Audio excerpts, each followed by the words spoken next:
Hey everyone, welcome back to my YouTube channel, and I am actually changing the wheel bearings on the ZX7 wheels. I already took the first bearing out, and I'm sorry I didn't have the camera rolling, but I'll just basically explain to you what I did. So after removing the wheel from the bike and placing it on two pieces of plywood, there was a spacer inside of there, and it was actually pressed against the wheel bearing like that. And so what I did was I used the blunt end of a breaker bar just to get to the outer race of the bearing, and I punched it out with that hammer. So no heat was required for whatever reason on these rims, but there was definitely some damage. When I pulled the wheel off, this spacer was actually moving around loose inside of there. So the bearing was damaged. I think I may have over torqued the wheel, and so you definitely want to be careful with that. This is the circlip side of the wheel. I'm going to pull the circlip out with these circlip pliers, and then I'm going to bang this last bearing out. Let me do that really quick, and then I'll roll the camera again for you guys. You can see the bearing in a race down there, and I'm just gonna bang that out. So I'm gonna sit the camera down, and what you want to do is just gently tap it evenly.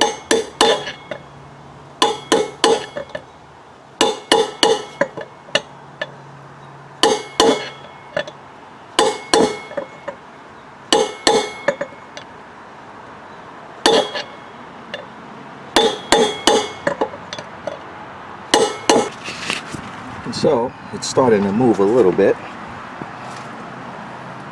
and basically you're sliding it out of this groove here, and so it should come all the way out at some point, and you want to do it nice and even just so it doesn't get caught on that circlip groove. So I'm going to put the camera down and finish. You can see the bearing is almost out, and that's it. Easy does it. I'm just gonna continue to knock on this from the other side, and we're going to get the workspace cleaned up, and then we'll put the new bearings in.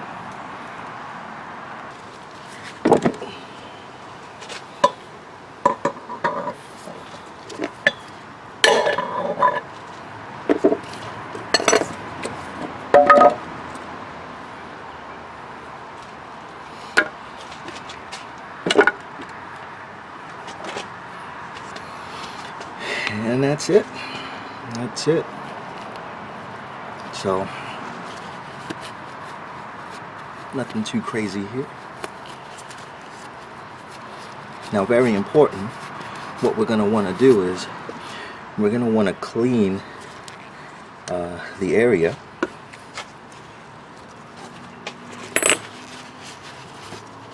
Definitely want to clean all the components. Here's the oil seal, and those pop out rather easily.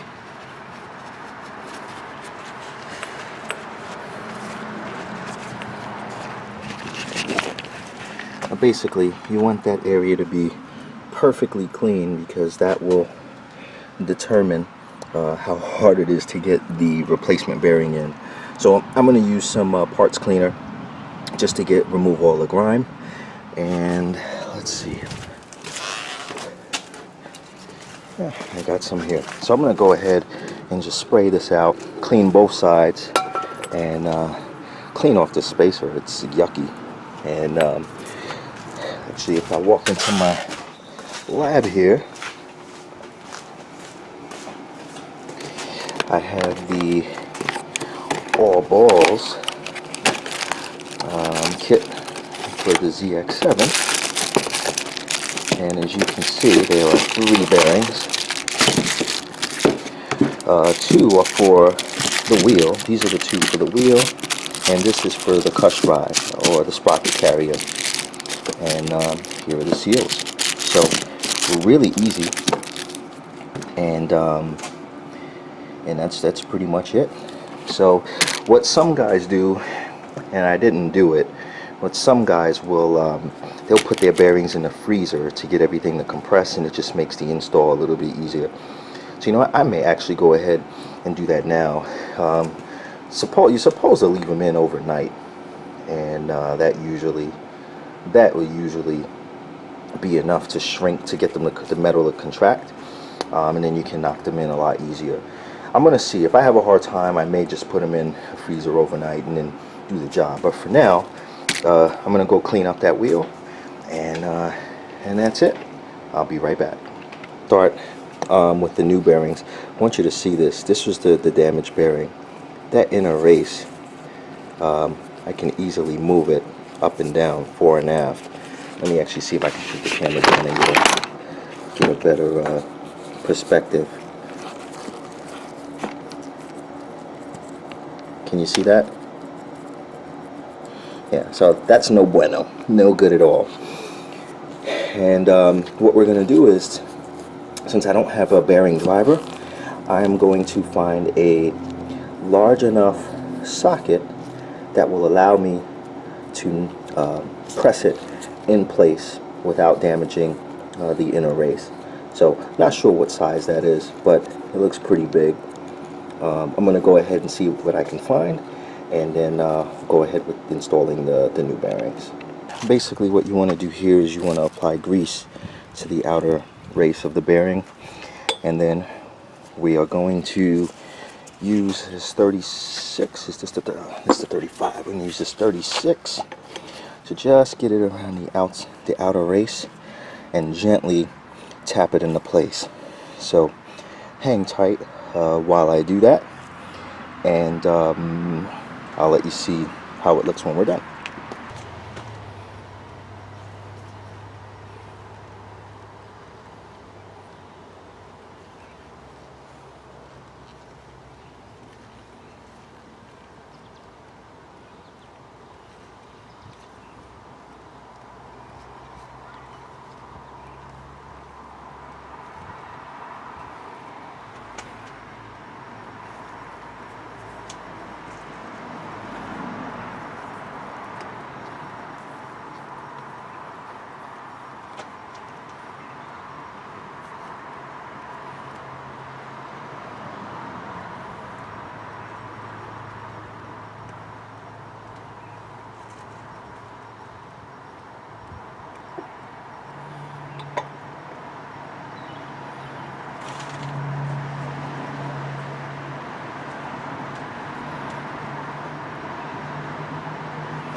Not bad, not bad at all. So gently, you know, you have to do it evenly, and you can see the groove for the circlip down in there.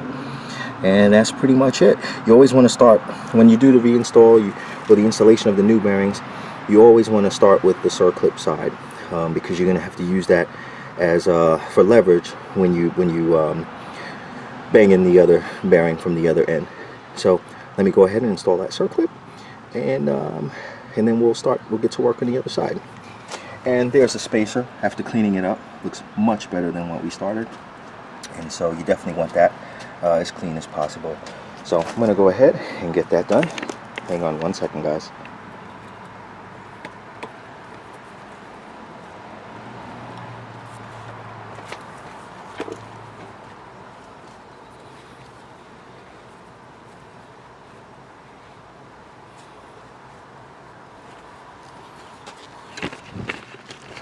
That was much better. So we're good. So now there is the oil seal, or I should say the bearing seal, and I'm just going to put a little bit of grease to the outside of that and stick that inside.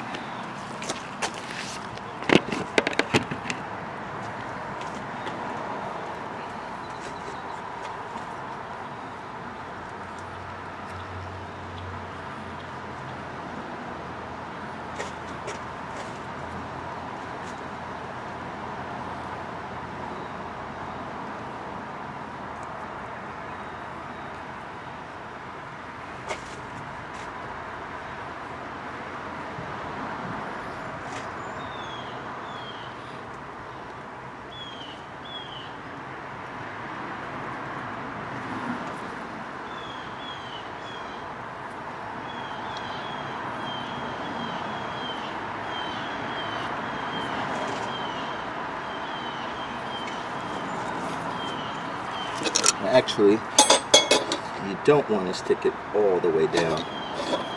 Just enough to get the outer to sit flush.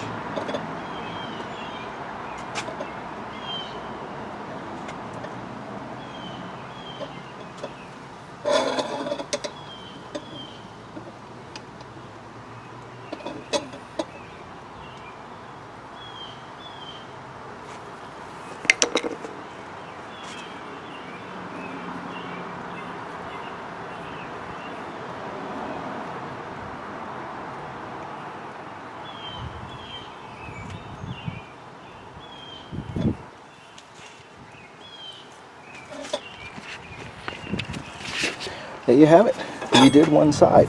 And in case you're wondering what I use this wrench for, when I remove the old bearing seal, I just use that wrench as leverage because it's very hard to do it without it.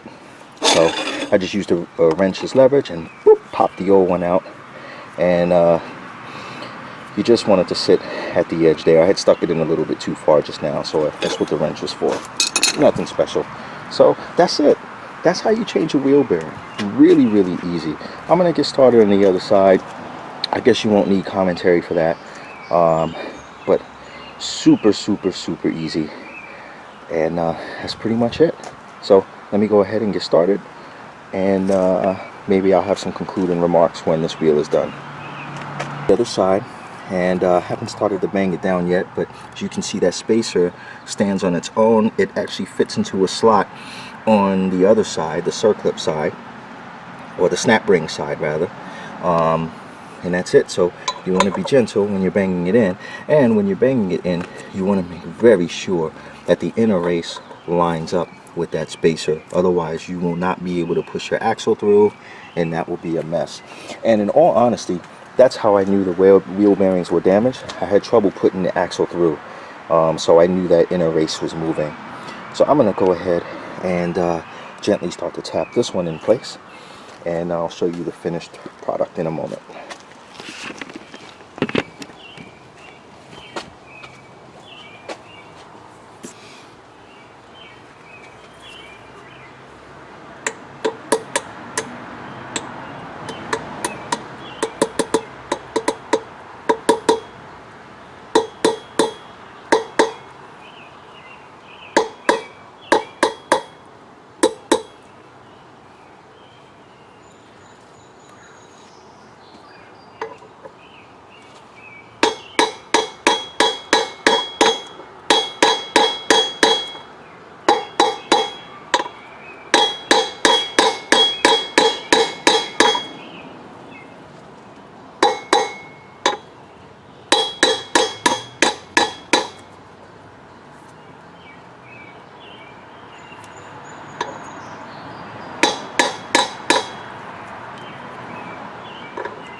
And that's it.